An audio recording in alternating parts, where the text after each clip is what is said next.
کوئی چھوڑتا نہیں آپ کو، بس اللہ کو کچھ لوگ مزید پسند ہی نہیں ہوتے کہ وہ آپ کے ساتھ رہیں، کیونکہ وہ آپ کو گمراہی کی طرف لے جا رہے ہوتے ہیں۔ سو ایسے لوگوں کے لیے خود کو پریشان کرنا چھوڑ دیں، بلکہ اللہ کا شکریہ ادا کریں کہ اس نے رسوائی کے امتحان اور آزمائش سے بچا لیا۔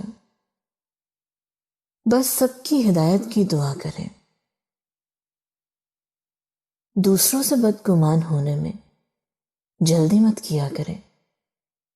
کچھ چیزیں ویسی نہیں ہوتی جیسی دکھائی دیتی ہیں۔ ہر کہانی کے پیچھے ایک کہانی ہوتی ہے جو آپ کو معلوم نہیں ہوتی۔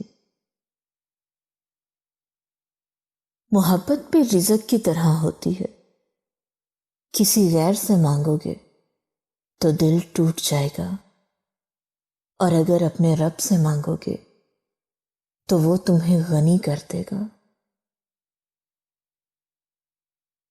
اگر آپ کا ضمیر اور نیت صاف ہے تو اس بات سے کوئی فرق نہیں پڑتا کہ کوئی آپ کو اچھا کہے یا برا۔ آپ اپنی نیت پر جانچے جائیں گے، دوسروں کی سوچ پر نہیں۔ زبان کا کہا دنیا سنتی ہے، مگر دل کا کہا اللہ سنتا ہے۔